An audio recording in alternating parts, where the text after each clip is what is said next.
What if I told you that one of the most respected Jewish rabbis in modern history, a man who dedicated his life to studying the Torah, the Talmud, and Jewish mysticism, secretly believed in Jesus? It sounds unbelievable, even impossible. But in 2006, Rabbi Yitzhak Kaduri, one of the most revered and mysterious rabbis of the 20th century, passed away at the astonishing age of 108. His funeral was one of the largest in Israel's history, with an estimated 300,000 mourners. To the Jewish world, Kaduri wasn't just a rabbi, he was a legend. A man believed to have divine wisdom, a scholar of Kabbalah who had supposedly foreseen future events. People hung on to his every word. But just before his death, Kaduri made a shocking statement. He told his students that he had met the Messiah, not in a vision, not in a dream, in real life. And he said this Messiah was already walking among us. But he wouldn't reveal his name just yet. Instead, he did something strange. He wrote down the Messiah's name in a sealed letter with instructions that it should only be opened 1 year after his death. Why? What was in that letter that had to wait? So, a year passed, the world waited, and in 2007 the letter was finally opened. And what was written inside shook the Jewish world to its core.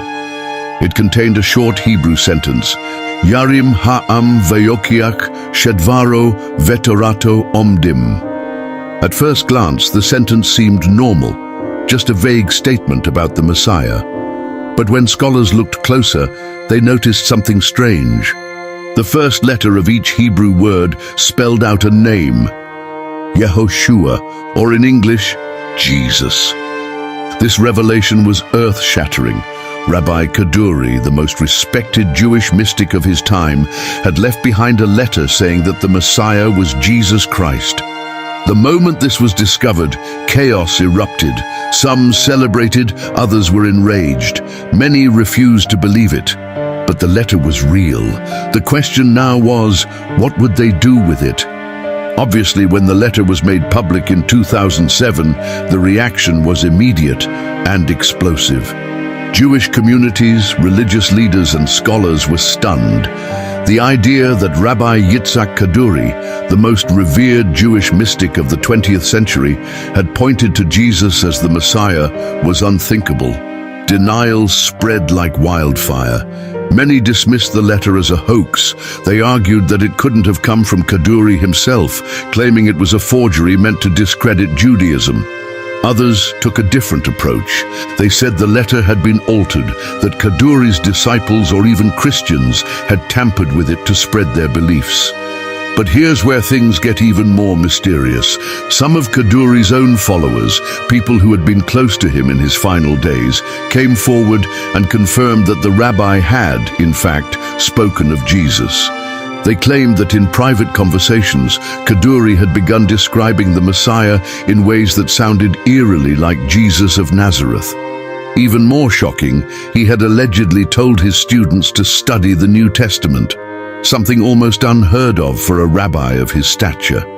And yet, not everyone believed it. Perhaps the strongest rejection came from Kaduri's own son, Rabbi David Kaduri. He dismissed the letter entirely, calling it a fabrication. He insisted that his father never spoke about Jesus, that the note was a forgery, and that people were twisting his father's words. But if that were true, then why did so many others, including some of Kaduri's closest students, say otherwise? Why was this letter met with so much fear and resistance? Was it really a forgery, or was this too dangerous a truth for the Jewish world to accept? Well, at this point, we have to ask a critical question. Why does this even matter? It matters because if Rabbi Kaduri, one of the most respected Jewish scholars in modern history, really named Jesus as the Messiah, why is this being ignored?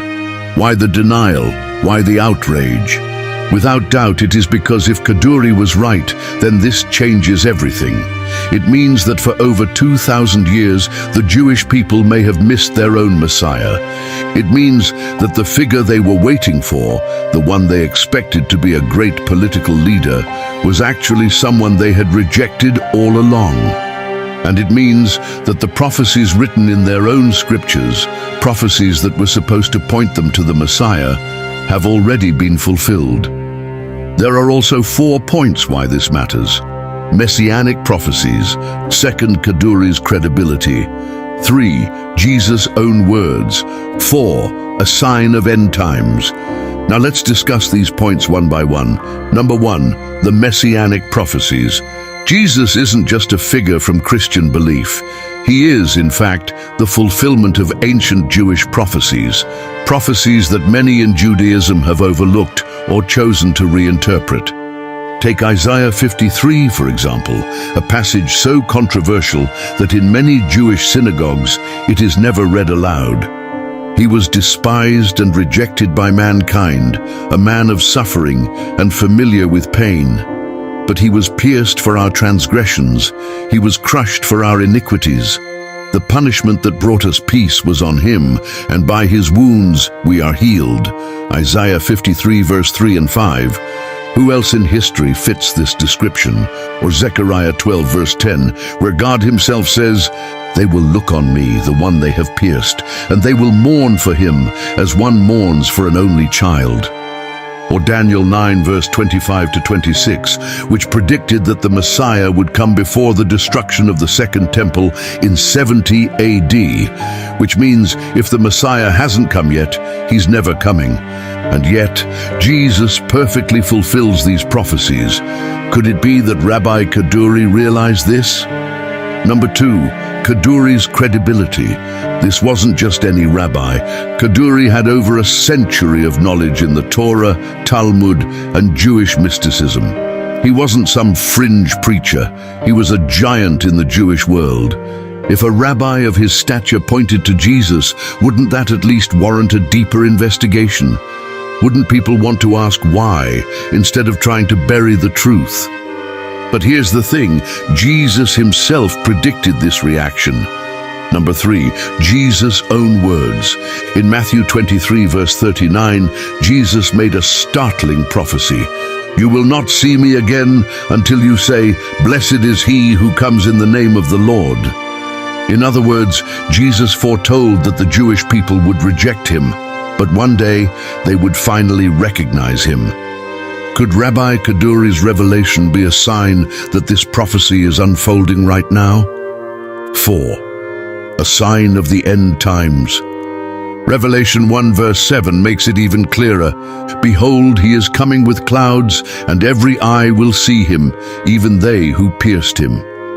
The Bible tells us that before Jesus returns, the Jewish people will begin to acknowledge him as the Messiah. So ask yourself, what if Kaduri's letter was not just a revelation, but a warning? What if this was a prophetic sign that we are closer than ever to Jesus' return? And if that's the case, what does that mean for us? Well, you can have retrospection and answer it to yourself. In conclusion, this isn't just a historical mystery, it's a challenge to everything we think we know. But don't just take my word for it. Study the evidence yourself. Also, go read Isaiah chapter 53. Go read Zechariah 12 verse 10. Look at Daniel chapter 9. Why do these scriptures seem to describe Jesus so clearly? Now I want to hear from you. Do you think Kaduri's letter was real, or was it a hoax? Let me know in the comments. I want to hear your thoughts. And if you're watching this and you're Jewish, I challenge you.